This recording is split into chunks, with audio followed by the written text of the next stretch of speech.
Hello, Prunhanda. Good afternoon. Welcome to this Thesis Theater with Taylor Johnson Guinan, who's going to tell you all about the hard work that she's put into her thesis in just a few moments. So welcome everybody who's chosen to come and join us today. If you wish to ask any questions at any point, can I ask you to preferably use the Q&A box to put questions into? I will keep an eye on the chat as well, just in case, but if you have questions, it's easier for me to keep an eye on them if they go into the Q&A.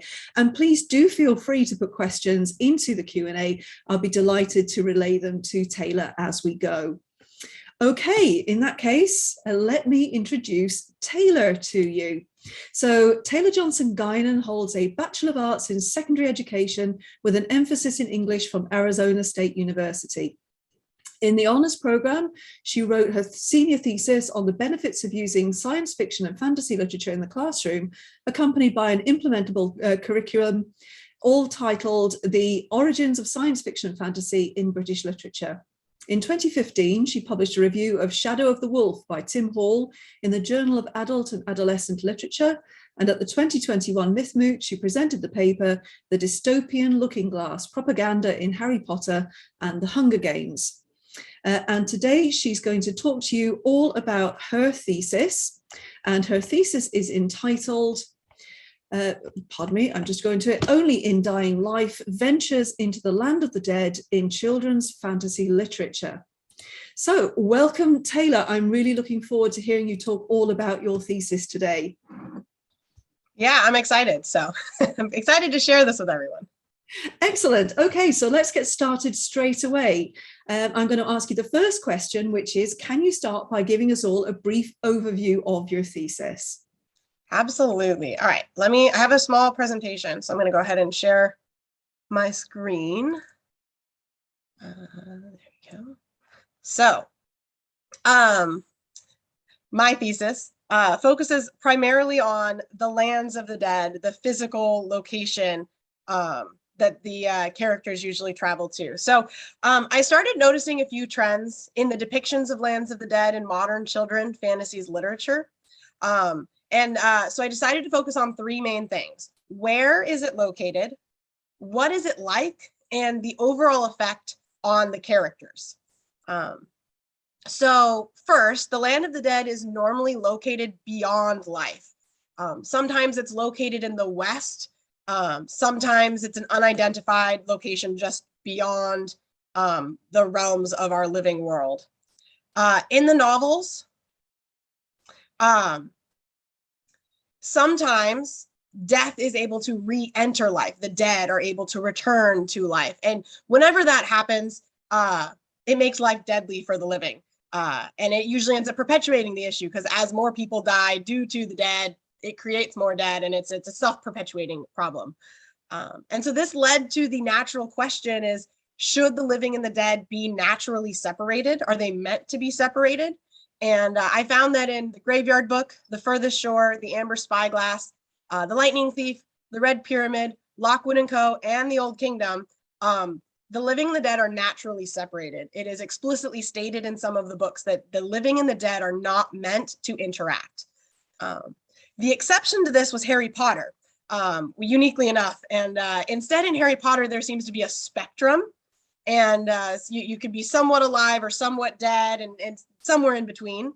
And then lastly, Earthsea and the Amber Spyglass, specifically The Other Wind, Earthsea, they revise this opinion on separation and eventually reveal that it's more of a cyclical pattern. Life leads to death, which then leads back into life. So that was where it's located. And then the characteristics of the lands of the dead. Many of the lands of the dead echo life. There are many, either towns or mirrors of towns or just elements of things that we would see in a normal living world in death. However, they're normally run down or dying or decaying. And so what ended up being created was this juxtaposition of a living town versus a dying town. And it really just emphasizes the Lands of the Dead's difference from life and its lack of stability, right? Again, it's decaying, it's falling apart. And it also seems to remind the characters of what they're losing in death. Lands of the Dead are also usually cold, dark, or gloomy, or some combination of all of those things. Surprisingly, death is not fiery and flaming, which is, I think, a common conception in our modern society. But in these books, it's almost always cold. Light and color are often used to contrast death and life. So things get darker the further into the Lands of the Dead that you go. And ultimately, it just becomes a very unpleasant place to be. Lands of the Dead are also usually some combination of torturous, depressing, or dangerous. And uniquely, this is one of the things that really stuck out to me, was that it's not dependent on your deeds in life. With the exception of Percy Jackson, all of the other ones, everybody ends up in the same place no matter what they do. And usually it can be some sort of torturous prison. One of the motifs was this idea of endless nothingness, where you just stand there for eternity, doing nothing, feeling nothing, which I would find torturous. So we get this depressing and gloomy place that's very dangerous for the living, and even sometimes for the dead. It can be dangerous even for them, which just reinforces how unpleasant it is. Fortunately, almost all of these books create or make the unpleasantness a temporary state that leads to a second stage of death, which ultimately is more hopeful and more peaceful. So, for example, some of the books create an appreciation for life and death, each in their own turn. So, for example, in the Graveyard book, Bod, right, he learns to live and accept death in its proper time. Another piece of hope is this idea of hope through rebirth back into life. So we see Earthsea's inhabitants unbuild the wall that separates the living from the dead, and they're able to go back and be reborn into the living world. And we see Lyra in the Amber Spyglass changing the nature of the Land of the Dead so that the dead can re-enter life, right? Their particles re-enter and become new life, which is more hopeful than standing forever in the Land of the Dead. Percy Jackson is one of the ones that is unique it is more unique than the others, because Percy Jackson is inspired to live heroically, because that is the one book where what you do in life does matter. It depends on where you end up. And so Percy is encouraged to live heroically in order to reach Elysium, which is the best place in the Lands of the Dead, in the underworld. And then lastly, we get this, the most common result is hope in the unknown that lies beyond the Land of the Dead. So in Harry Potter, in the Red Pyramid, in Lockwood and Co., and in the Old Kingdom, we don't know what lies beyond the Land of the Dead, but it is universally better than what is in the Land of the Dead and what we can imagine death to be like. That's absolutely fascinating, Taylor. It really is. Would you mind stopping sharing for a moment? Yeah. Brilliant. Thank you. Okay. I mean, there's so many books just in your choice there. So it's absolutely fascinating. But how did you actually choose your topic? What made you feel so drawn to this topic? So it all started as an undergrad, actually, and a very wise uncle of mine told me that I needed to choose whatever topic or thesis I'm writing on. I need to choose a topic that's already related to what I'm studying. And so I knew I wanted to write about some of my favorite books, especially the more obscure ones like the Old Kingdom and the Lockwood and Co. I just want everybody to read them because they're so good. And so keeping all of that in mind, I was in the Gothic literature class. And at one point I was like, there are a lot of children's novels that contain death. That's really weird. I wonder why.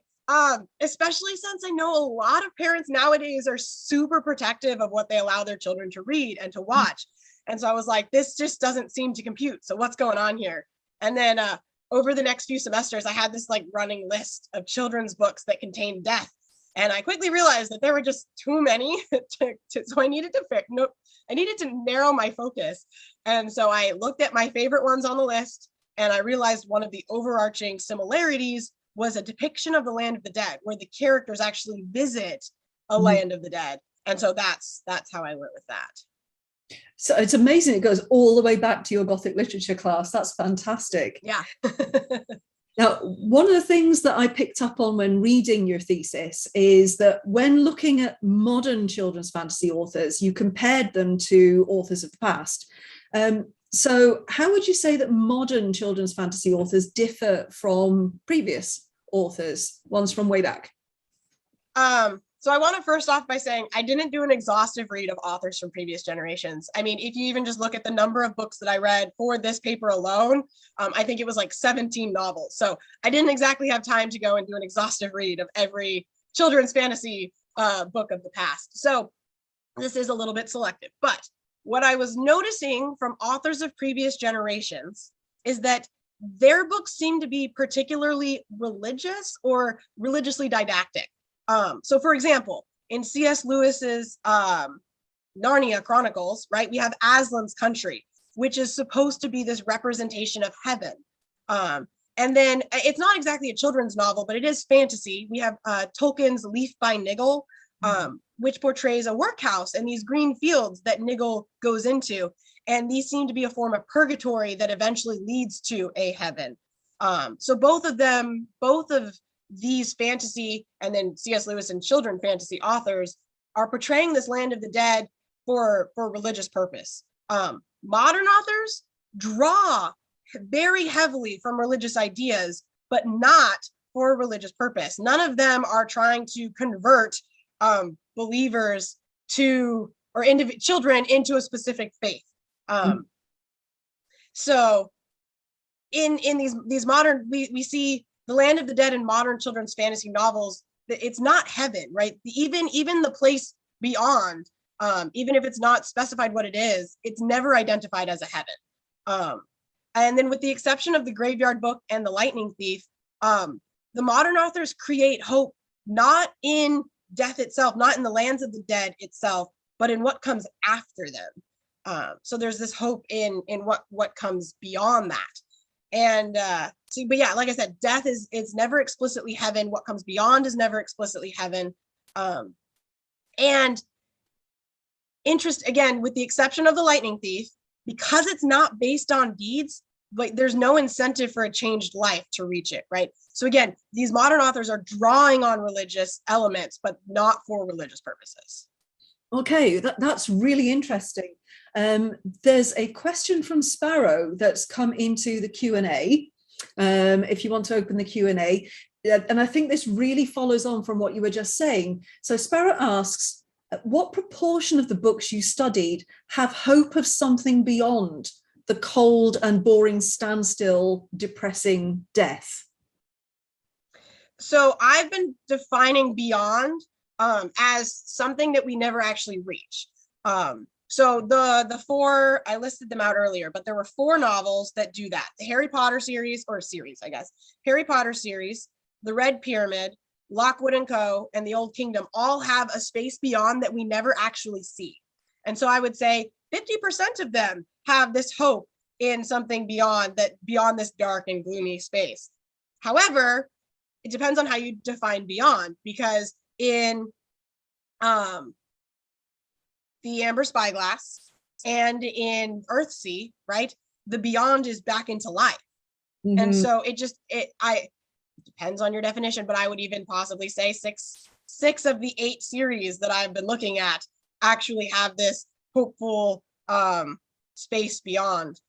The only 2 that don't really do that are the Graveyard Book, right, where the graveyard is the place of hope. It's the place of community that Bod goes to. And then you have, what's the other one? Percy Jackson, The Lightning Thief, where the place of hope is just a small portion of the land of the dead. It's Elysium, right? You don't want to be in the fields of Asphodel or the fields of punishment. You want to be in Elysium. So a very large portion, a very large percent of the books make that last place a place of hope. Okay, now I'm going to take you back to some of the things you were mentioning when you were talking about comparing modern children's fantasy authors to previous ones, and you started to touch on this idea of religion. So what religions or mythologies do modern children's fantasy novels primarily draw inspiration from? All of them. That's what I was noticing. So the most popular one, I think, unsurprisingly, is ancient Greek. So we have references to Homer's Odyssey, Virgil's Aeneid, Dante's Inferno, which I guess is not technically Greek, but more Italian, even though it is very heavily ancient Greek influenced. And any of the Greek myths, very, very heavily popular in modern literature, modern children's fantasy literature. But we also have ancient Egyptian. We have the Hebrew belief in Sheol. We have Christianity, Buddhism and Taoism, and even some books drew inspiration from multiple religions all at once and kind of created this like hodgepodge, like like fusion of all these different religious elements. But one of the things that I really took away from this was, despite all these different sources, right, despite all these different religions and concepts of the land of the dead and how dying and the process of dying works, the result seems to be the same. Like all of these authors seem to be doing the exact same thing with all of these disparate elements, right? They're creating hope despite the darkness, despite the fear, right? Despite this like horrific land of the dead, right? It's ultimately ending in hope. Mm-hmm. Okay, thank you. It almost seems strange, doesn't it, that the land of the dead and this sort of issue is so prevalent in children's literature. I mean, why are the lands of the dead so popular in children's literature specifically? So this, I think it stems from a psychological need that children have. Going all the way back to my undergraduate years, where I learned about Bruno Bettelheim. He's a child psychologist who has long argued, I don't think he's alive anymore, but he long argued that children need spaces to work out their fears. And I know he's not the only psychologist who thinks this. And I think modern authors, perhaps because their own childhood novels didn't contain this, and perhaps they still needed to work through these issues, realize that children benefit from reading about a topic that they might find unknown and scary, right? Mm-hmm. And I mean, children are the furthest removed from death, right? Nowadays, most deaths occur in hospitals rather than in homes, right? So they don't see people dying. And again, many parents are trying to shield their children from things that might be more traumatic, like death. And so children have this disconnect from this very natural process that, they used to see in their homes, as, back in the day, before we had hospitals, the way that we have them nowadays. And so I think it all started, if we go back in time, it all started in the Victorian era, right? Before the Victorian era, children heard the same stories as adults, which included terror, woe, and death, right? They lived in the homes. They saw their family members passing away. And in modern times, that isn't the case, right? We don't read the same stories, right? We have children's genre as a specific genre that is different than every other genre. And we as adults, as the authors, are specifying what children should or shouldn't be reading. And so there's just this disconnect. And I think that death is a natural part of life, and children will still experience loss and death, even if we shield them from it. And so authors like the ones that I looked at here really offer a way for children to come to terms with their loss in an internal literary way. Mm-hmm. And it's interesting that you're talking about that, and you've connected that to how surprising it is that it's so prevalent, because parents now want to shield their children from that which is uncomfortable and confrontational and all that sort of thing. Because we also, at the moment, we have a prevalence of books being banned. And I wonder if we can draw some connections there. If you look in the Q&A, Chris Swank has actually put a question in there, and it actually says, congratulations on completing your thesis. I'd love to make clear at this moment, actually, it was Chris Swank, thank you so much, Chris, who was the main supervisor for Taylor's thesis. I only picked up at the end. Most of the work was done by Taylor and Chris together. So thank you so much, Chris, for everything you did to help Taylor. But Chris asks, in the current craze for banning books from schools in the United States, are there any of the books on your list that are being banned? And if so, is this because of the depictions of death or religion or something else? I think one of the books is definitely that I know is being banned is Harry Potter. Okay. Yeah. I think I would need to, I haven't seen a current list of banned books, which is, I think, the hindrance to me answering this question, which, yeah. But I could definitely see it happening. Yeah, Harry Potter, I know, has consistently been either banned or unbanned in schools, very controversially. I would guess that His Dark Materials, the Amber Spyglass, which is the third book, Amber Spyglass is the third book in His Dark Materials, I would guess has also been a more consistently banned novel. I do know that Garth Nix's books was banned at one point because I saw a post on some social media platform where they were talking about having a little library out of their locker, and one of the books was Sebrial.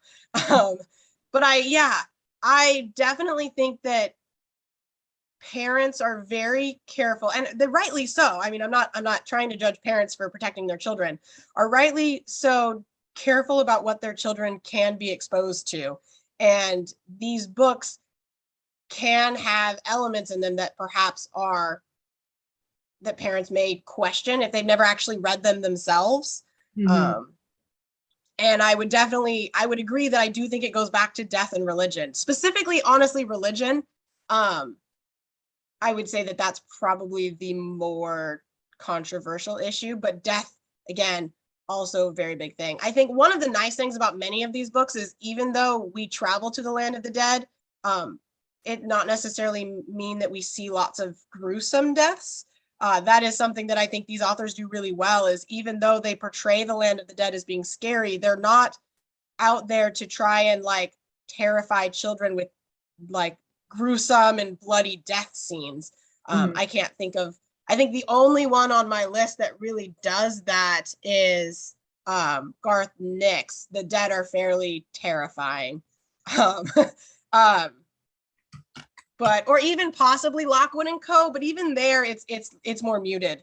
Again, these are children's books. They're not intended to terrify. So. Okay, yeah, thank you. I mean, it's such a controversial area, isn't it? This idea of banning books, and whether that should be a thing at all, and for what reason are books being banned, and have the people banning the books actually even read the books or understood the books? So yes, yeah, I agree that religion possibly plays a big part in it. I know with the Harry Potter books, its objection to the idea of witchcraft is the main reason that's cited, rather than the idea of the dead in it. And I would be interested to hear the justification for the banning of the Amber Spyglass, but again, probably that's going to come from a religious belief kind of optic. Yeah. Okay, right. So next question I want to ask you then. Earlier, you said that the primary goal is hope. And you answered Sparrow's question by saying that the vast majority of the books that you have been reading actually have very hopeful ideas of the dead. But if the primary goal is hope, why describe death as so cold, dark, gloomy, torturous, depressing, and dangerous in the first place? Okay, I have another slide. I'm going to share my screen. Okay. It has a quote, so that's why. Okay. So If the primary goal is hope, why describe the land of the dead as they do? I think first it goes back to because it acknowledges the fear that I think we all have as humans, right? Whether we want to admit it or not, we all fear what comes next. So the authors, taking that fear that we all naturally feel, make the land of the dead a little bit scary. It also, I think, plays into our expectations of what the land of the dead should be like. Like we expect the land of the dead to be scary. We expect the land of the dead to be torturous. Like this is something that our modern culture just like, I think, would expect of a land of the dead. So they portray it that way before shifting then into something more hopeful. And I have a quote here from Dominic Beecher, and I think it's because he really emphasizes really well this idea of the psychological impact that scary stories have on readers. Right? While these stories may contain terrifying elements, it will always return to this place of comfort. So here's the quote. Although these stories contain terrifying Gothic horror, they conclude on the soft and contained, the familiar side of safety and comfort. This positive approach towards death subverts the horror genre. There is comfort in the certainty of a sublime and beautiful death, an observation that all too often goes unnoticed in our modern society, which most of the time embraces a lifestyle and adolescent attitude towards death, pretending we are all immortal. And then Angelina Sobroma, I think, summarizes this, which is death then is stripped of its Gothic horror, right? By portraying something as scary, but then always following up the scary with something familiar, something hopeful, something peaceful. That death, that scary thing is no longer terrifying. Okay, so that then links in with your idea that having the land of the dead in children's literature is an excellent way for children to actually encounter something like death and learn to work through it. Yes? Yeah. I mean, so I've always been a big reader, but when children are able to encounter things that terrify them in safe places, it allows them to come to a better personal understanding of it. They're able to, know what to expect. They're able to ask questions, right? They're able to process things that perhaps they won't be able to process, especially on a topic that is so taboo, a topic that maybe even parents who are they're further along the process towards their own death are not as comfortable to talk about. And so books create this safe space where children can encounter these things that they need to work through, that psychologically is important to their development, and come to some sort of healthier place with it. Mm-hmm. Thank you. Okay, Sparrow's actually put another question into the Q&A, which I'd love to bring up here. And this is kind of very specific to these books that you're reading, as like a specific, a part of the plot sort of thing. She asks, is there something universally special about characters who enter Deathland and return? Is it a particular trait, or is it only that they're the lead characters and therefore that's what's supposed to happen? Okay, let me think about it. Mm. I'm thinking through my list.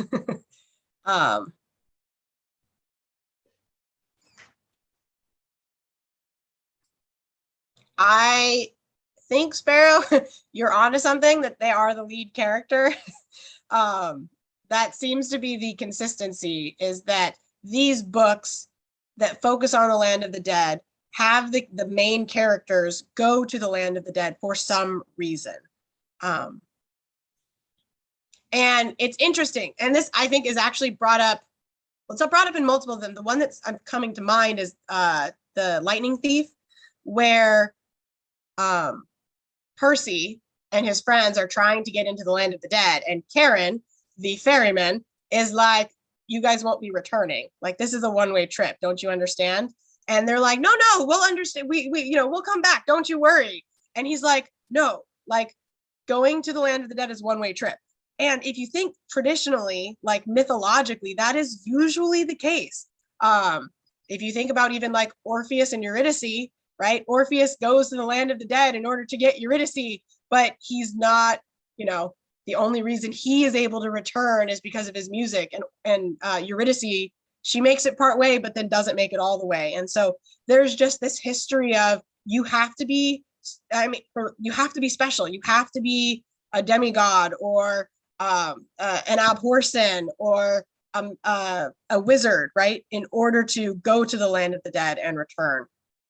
And I think the only exception to this is the graveyard book, where it's just a random child that wanders into the graveyard. But even then, that random child had a prophecy about him, which is why he got driven to the graveyard in the first place. So maybe he's not as ordinary as as nobody Owens. His name even is very trying to paint him as like this nobody character, but even he is special. So yes, I would say that these characters are all very special characters. Yeah, and Lyra is a prophecy child too. Exactly. Yes, exactly. And even Harry, I think Harry Potter, prophecy child, he's the one that gets to visit. So yeah, they are all very special individuals. This is why the books are written about them, right? We don't usually read books about your average normal human being who doesn't do anything and is special for no reason. And there's something else I was going to say along that. Oh well, I lost it. It'll come back, I'm sure. So yeah, I suppose that, once you start working through it, you can see that actually everybody who goes into the land of the dead, and the important bit is, and returns. Yeah, that's what it was. I was going to say, it's almost not that I would want to say that these authors are using this specifically, but it's almost like plot armor. These characters are the most important, so they can go to the land of the dead and return, because guess what? There's usually another book, or they need to come back in order to save the world. And so they have this sort of protection around them, and the authors come up with reasons why they can come back, despite it being so deadly and dangerous for the living. So. Okay, thank you. That was a fun question. Thank you, Sparrow. Okay, so let's come back to, we've been talking quite a bit about the books themselves and everything you got out of it. So let's come back to you. And I'm going to ask you if there was anything that surprised you during your research. So I've mentioned a couple of things already that have surprised me. Another element that surprised me about this research is the overall inclusiveness of death. These novels really highlighted the fact that we all fear death in some fashion. You're afraid of heights, it's because you're afraid of falling and dying. You're afraid of sharks because you're afraid the shark is going to eat you and you're going to die. You're afraid of spiders. You're afraid the spider is going to, sting you and you're going to die, or, attack you, or, all of these fears, all of the smaller fears ultimately lead back to the larger fear, which is death. And this is, I think, because we fear the unknown.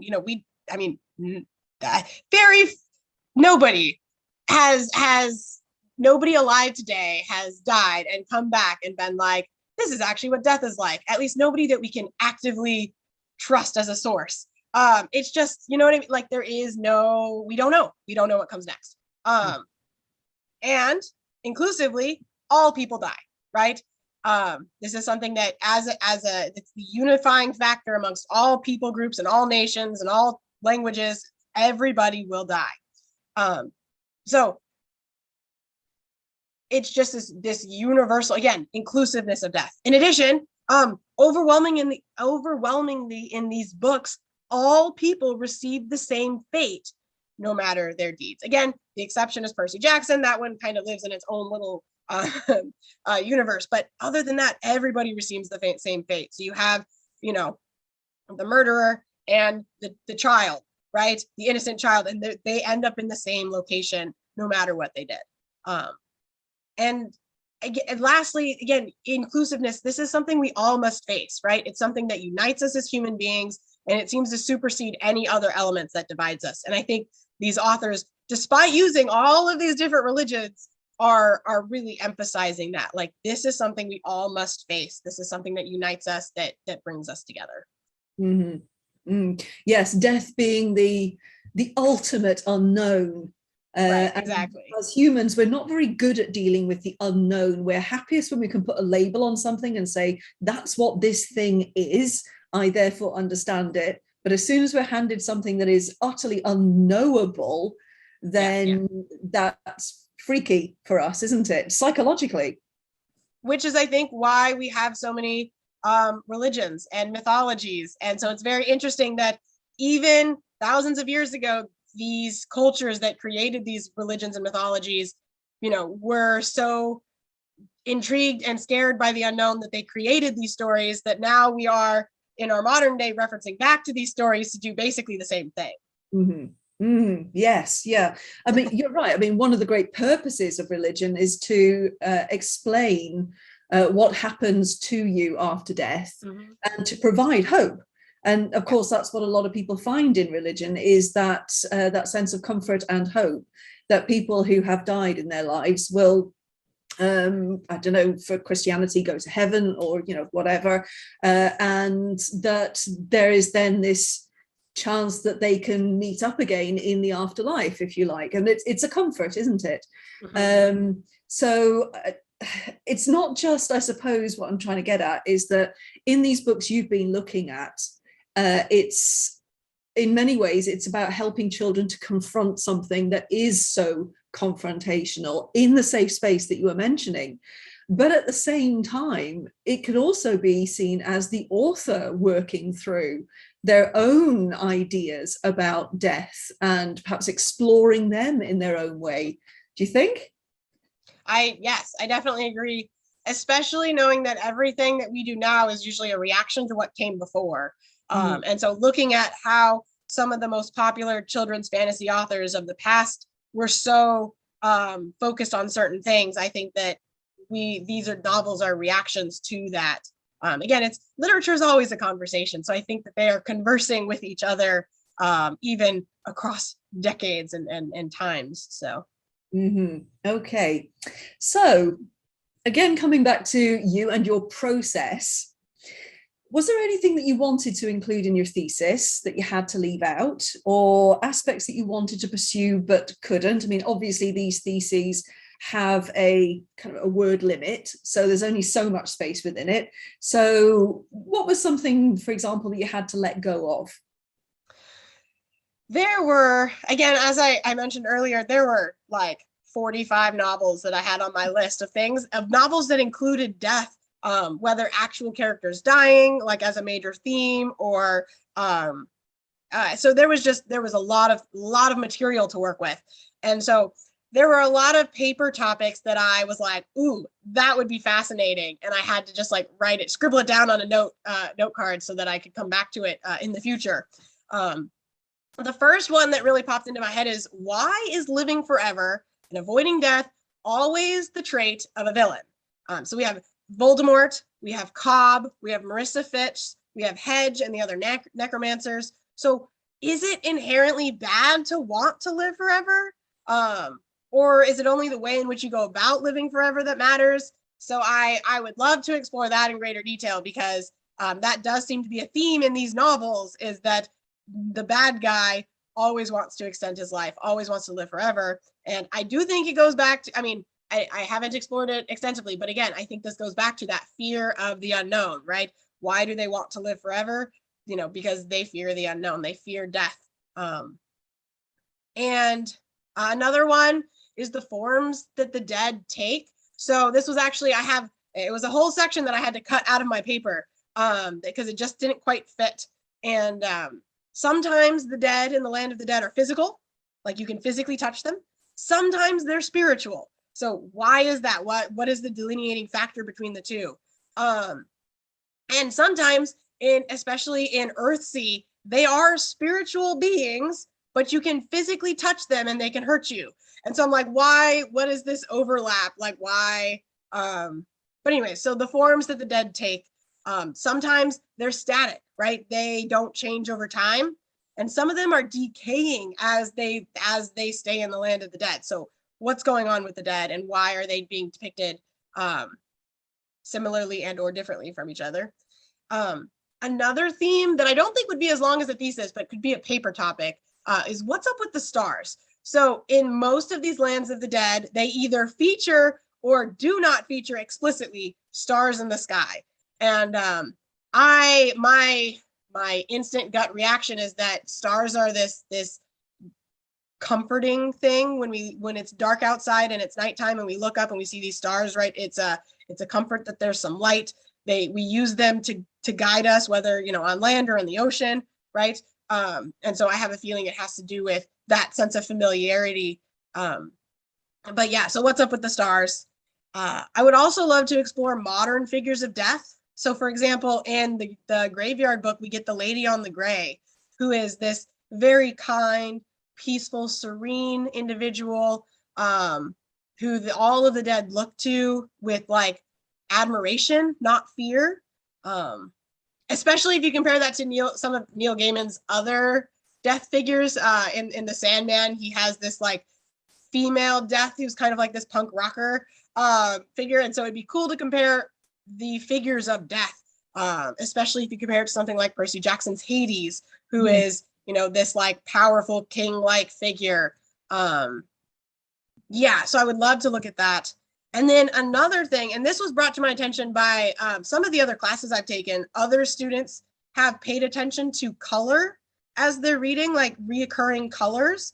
And I would love to look at the color and or lack of color, and how, like I mentioned, that as the characters get further into death, it usually gets darker, and the colors seem to fade away. They get sucked out of the like lifelessness, like it's being sucked out of them. And so I would love to look more closely at what's going on with the color, because that definitely seems to be a thing that most of these authors are doing, is talking about color. So yeah, so those were some of the things I wanted to include in my thesis, but just either couldn't because of time or space. But I would love to pursue in the future. Goodness, I think if you incorporated all of those, you'd actually have to go and write another master's thesis. It could be a whole novel. I could have a whole novel all about Lands of the Dead. Absolutely. I mean, all of that stuff together, I mean, that would be the size of a PhD thesis. But I mean, it sounds to me like there's some really interesting things to pursue there for perhaps conference papers or something like that. Yeah. I'm definitely particularly drawn to that idea you have there about the villain wanting to live forever. That's fascinating. Because that is discussed at one point in Harry Potter about Lord Voldemort, and the fact that actually he wants to be immortal because he's kind of scared of death itself. And that for somebody who has gone so far into darker magic, that death and what that would bring is more terrifying for someone like him. In fact, it's in that Land of the Dead moment, isn't it, King's Cross, when Harry meets Dumbledore, and Dumbledore actually talks about Voldemort and death. So I'm sorry, I could go on about this forever because it sounds absolutely fascinating, but there's some really interesting topics to cover there. Well, so you have Voldemort, and then you have Cobb, who Cobb is from Earthsea, and he is the one that kind of upends the balance by living forever and creating this like hole in the world. And that is who Ged and Aaron have to go and stop, essentially. And so it's fascinating because what is his motive behind doing this, right? Why is he doing this? Some of these villains like Hedge and the other necromancers and Abhorsen very clearly fear death, also like Voldemort, but some of them do it for power. So one of the novels in the Abhorsen series, in the Old Kingdom series, is Clariel, and she becomes a necromancer. She becomes one of the big villains, or I guess smaller villains, in contrast to some of the bigger villains. She becomes one of the small villains in the novels, but she did it for power.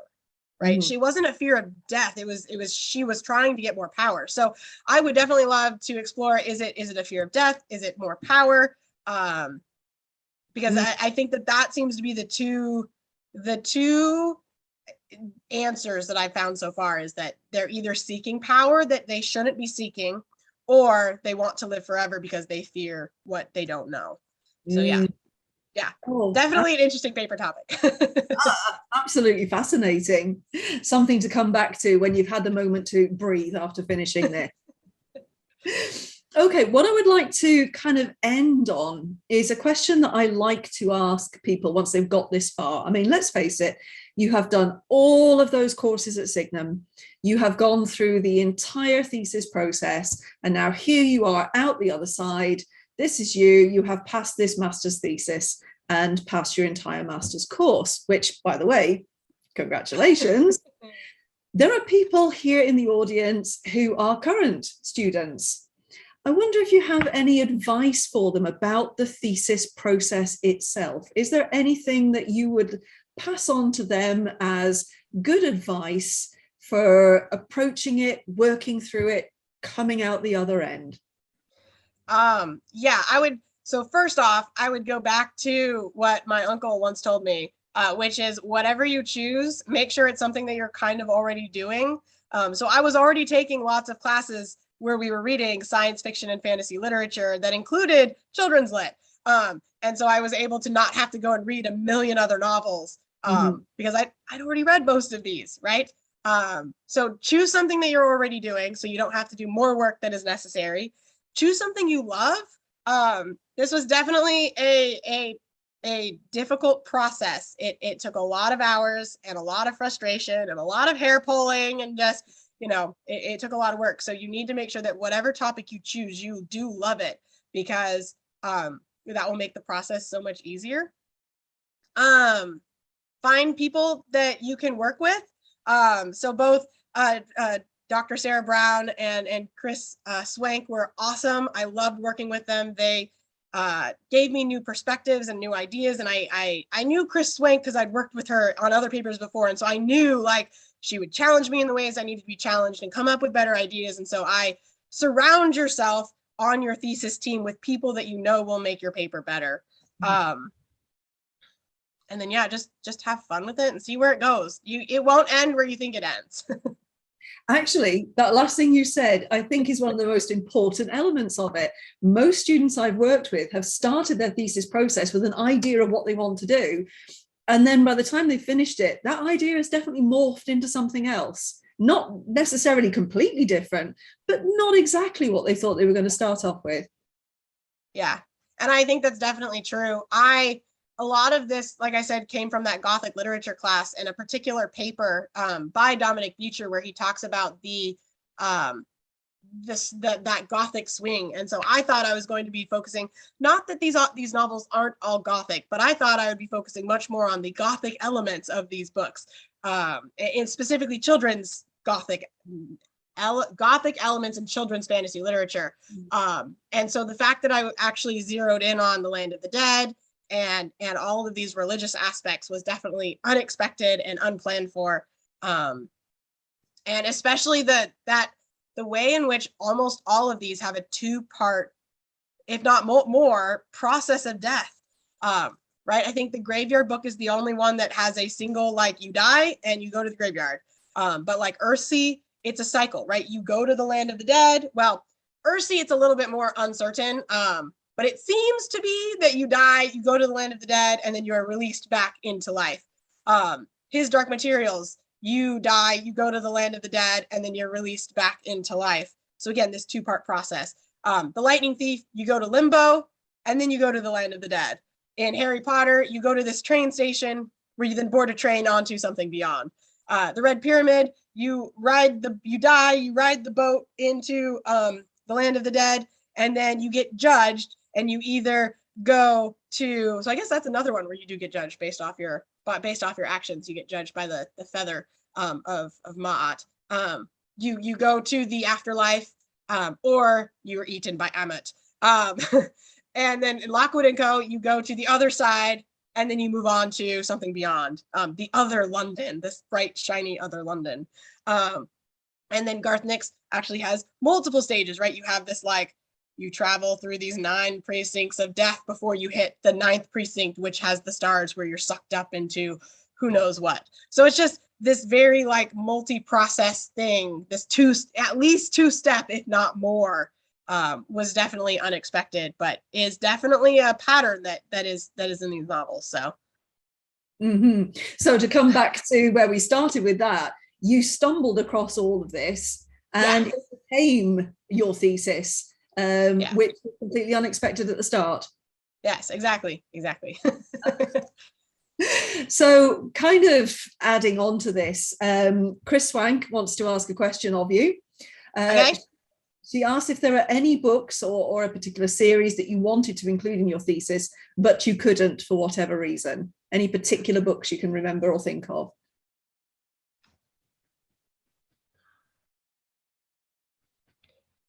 Not with my topic. There were a lot of books that contain death in them. Lots of books that are about the dead that